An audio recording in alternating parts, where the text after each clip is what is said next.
Hey guys, this is going to be my long-term review of the G703. So in general, I categorize this mouse as the best palm grip mouse that I own. It's got a great feel for this kind of wrap your palm around it shape. The hump is tall and relatively narrow, kind of tapered, and the mouse is not that tilted for an ergo shape. It's less tilted than like an EC or an IntelliMouse, and as a consequence, the right side as well is still quite tall back here. So you have a lot of real estate to wrap your palm around without shoving the base of your hand down into the mouse pad, which is really, really nice. The other combination of features is that it has really not much, if any, of a flare in the back right here under your pinky knuckle, and that really lets me sort of drop my pinky knuckle down and around and sort of pinch the sides of my hand together in order to get that my pinky finger resting right flush along the side of the mouse, and then stacked it with my ring finger for full-on palm grip like that. This is also made possible by how much space there is towards the front of the mouse here for ring and pinky finger placement. If this button didn't have this wall on the side of it, then this shape really wouldn't work that well for palm grip, but thankfully it does. So anyway, I don't really like to relaxed claw this mouse, and it just comes down to how wide my hands are. The relatively tall and tapered hump that is good for full-on palm grip this way.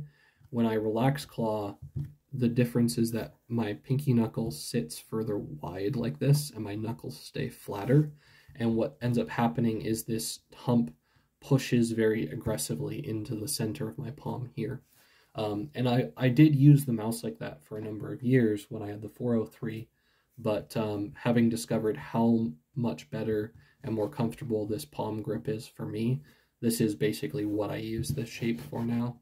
I can't see myself choosing to relax claw this mouse over just swapping to my Outset or EC1C. Now, if you have narrower hands than I do, that doesn't necessarily apply the same way, right? Like, if I use mice with a wider hump than this, I relax claw them and they feel comfortable for that. It's only because this has a narrow enough hump for me to really fold my hand around it flush that it works so well for palm grip. So if you're somebody with like 9 or 9.5 centimeter wide hands, I see a lot of people with that kind of hand dimension relax clawing this mouse or just full on clawing this mouse and saying that they love it. So, you know, entirely understandable. But if you're somebody who has 10.5 or 11 centimeter wide hands, definitely if you want to try this shape, I would recommend trying it by doing full on palm grip. I think that's probably the most comfortable way to hold this shape for that hand size. Okay, cool.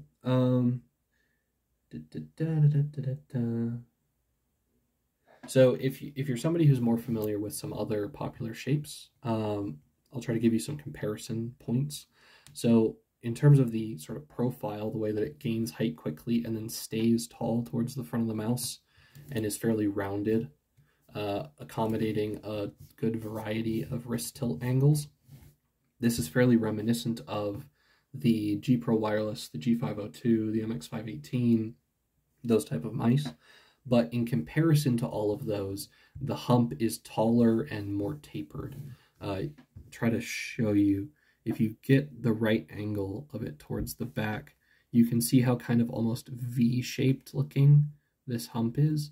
And every single other one of those mice, this curve right at the top is wider and a little bit gentler, like a larger radius circle to it, if that makes sense. And as a consequence, they don't put so much pressure right in the center of my palm, and so they work better for like relaxed claw grip than they do full-on palm.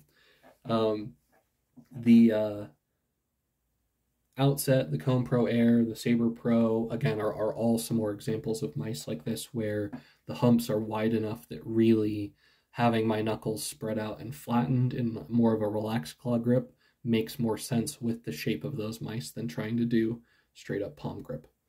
The Makalu 67, again, has a similar hump height to this mouse, but is wider.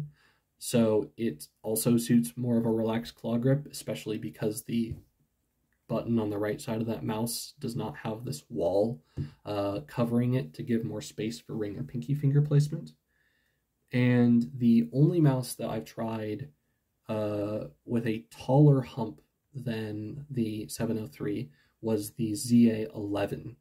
And even that one had a more gently rounded hump, which made it feel more natural to relaxed claw rather than trying to full-on palm grip. I believe the slightly smaller and thus narrower hump of the ZA12 may be a suitable alternative for me to this feel and work for palm gripping, but I haven't had a chance to actually try the ZA12 yet, so I can't comment on that definitively.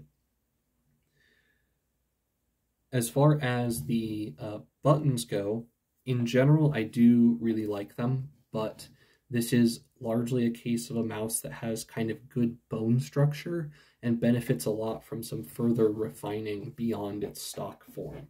The clicks themselves on the main buttons are spring tensioned, and so you never have excessive pre-travel. The buttons are also mounted quite far towards the front of the mouse, which means the total button travel to actuate the switch is quite short. And because they don't have any real excessive pre-travel and a short amount of travel to actuate, I find these switches to be quite good for reaction time or, click timing based gameplay. The other thing is that they have pretty limited post travel to them as well past that click point, and they bounce back quickly because of the button or the switch being mounted pretty far forward. So as a consequence, they are also very effective switches for spam clicking. I used the 403 a lot when I was playing MOBAs as my primary game, and it always served me very well for spam clicking for long periods of time. In comparison, I would say that perhaps mice with more post-travel, like the Outset, the EC1, and the Comb Pro Air, are a little bit more comfortable feeling to spam click because you never quite bottom out the switch the same way that you can with these. But comfort was never actually an issue with this mouse when I was doing a lot of spam clicking with it, so that's more of a minor comparison point than it is any actual criticism of it. Let's see, what else? The thumb switches are large, they're well placed, and they're nicely rounded and protrude far enough from the shell that they're easy to hit with the side of my thumb and don't require any real increase in tension or adjustment to my grip to do so. So they're fluid to use while gaming, and they work extremely well. The main complaint I have with all four of those buttons, though, in stock form, is that they're kind of loosely held in place, and they can be made to show additional pre-travel. Now these aren't because I've gone through and tensioned them, but in stock form, if I use this mouse for quite a while and my body heat kind of transfers into the plastic and my fingers get a little bit tacky onto like the glossy texture here or the semi-glossy texture of the buttons, then if I pull my finger off of the switch or go to readjust it quickly, or like I push and then let go aggressively with the, you can get this kind of sound. Hear that? Now you can mitigate that by, again, using aluminum tape to tension the switches. And I've done enough of that I never get that aggressive sort of pingy, rattly sound during normal gameplay anymore. But yeah, if I really try to manufacture it with my thumb on mouse 4, I can do that. But yeah, so that's a little bit of an annoyance, but again, something that can be fixed with just a little bit of patience and some aluminum tape. Doesn't really require any, special tools or training to address. But again, that's where I'm saying, like, the mouse at its core is good and it's very functional, but there's some small refinement issues that can really be improved on if you are willing to put in some extra effort and potentially violate your warranty. As far as the scroll wheel goes, this is kind of going to be more in the Vaxi Outset scroll wheel review category, if not a little bit further that way than the EC1. The stock scroll encoder it doesn't have very well defined steps. The level of tactility is somewhat low, and the sort of definition of each tactile bump is not very clear. So it's just it's kind of a vague sort of feeling as you scroll rather than clear steps to it. And I've seen a lot of people who like have an aggressive hatred of this scroll encoder. I am not one of them, but it can be a little bit scratchy to scroll in stock form. And I do sometimes feel that there is like tactile feedback from it that doesn't necessarily match the scroll steps. So opening the mouse up and using some keyboard lube to lubricate all the contact points where plastic is rubbing on plastic, which there are a lot of in this scroll wheel design, does a lot to improve it. It gets rid of that excessive tactile noise and allows you to more clearly identify the steps, and it also makes the sound smoother, quieter, and more consistent when scrolling. The scroll click itself is a little bit too stiff, as I basically say about all my mice. You can either use Kale silent switches, or Panasonic makes a square switch that's similar, which can be used to replace the stock ones. I prefer anything from kind of around the 65 grams force range to a maximum of 70 grams force, and that's, to me, an improvement over the stock ones. Yes, okay, so that should pretty much do it for buttons.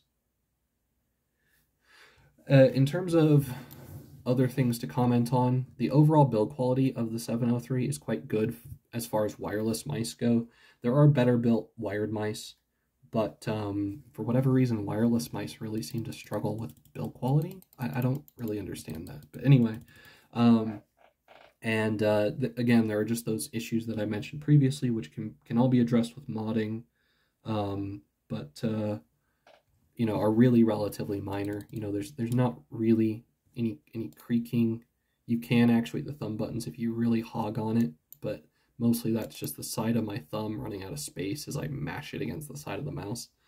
The rubber grips help to insulate the shell and resist flex a little bit, give your fingers something to dig into, so you don't really notice any issues with build quality. And the shell's quite sturdy anyway in stock form, so you're not really going to find it lacking compared to other wireless mice in those regards. The grips themselves do a good job of holding up. The ones on my 403s that I'd used for years had at most a very minor thumb divot under the buttons here. There was not really any visible damage to the right side of the mouse. Corepad does make aftermarket grips that you can put over the stock grips if you want, but I believe that the thumb buttons would be a little bit too flush with that height to be easily usable. So I'm probably going to approach this by just using the mouse as is, and if I manage to wear down these grips, I'll pull them all the way off and then just put the Corepad ones down here where they used to be. It won't look quite as nice, but it'll be a functional replacement. The coating itself, I would say, is a step up in terms of being low maintenance compared to the Zowie and Vaxi matte finishes, but it isn't as grippy. So it's you're kind of relying on the rubber grips to do a little bit more of the heavy lifting that way, but they do quite a good job of that for me. And again, because they hold up well and don't show fingerprints or oil that easily, I've never had that much of a problem with it. I still wish it were easier to get other colors for this mouse with a more matte finish, like a more matte white coloring or something like that, but you know, given that it would be hard to dye the rubber grips as well from what I've seen, then it's sort of understandable. Yeah, guys, that pretty much does it as far as my thoughts on the G703. Hopefully that is fairly informative if you're interested in this shape. I have published a video recently going over fairly simple ways to improve one of these mice, even if you don't know how to solder, or you don't have like a Dremel tool or anything to do aggressive weight reduction to it. I still believe that you can make these good enough with very, very simple tools to be competitive in today's market, given the other options available. So I'm a big fan of them for now as a value proposition for anybody who's interested in getting into modding mice. I think it's a decent place to start as well. And I understand why, you know, even after all these years, there's a very vocal section of the subreddit who swears that they live and die by this shape. Anyway, guys, thank you so much for watching, and I will be back tomorrow with a review of the MX518.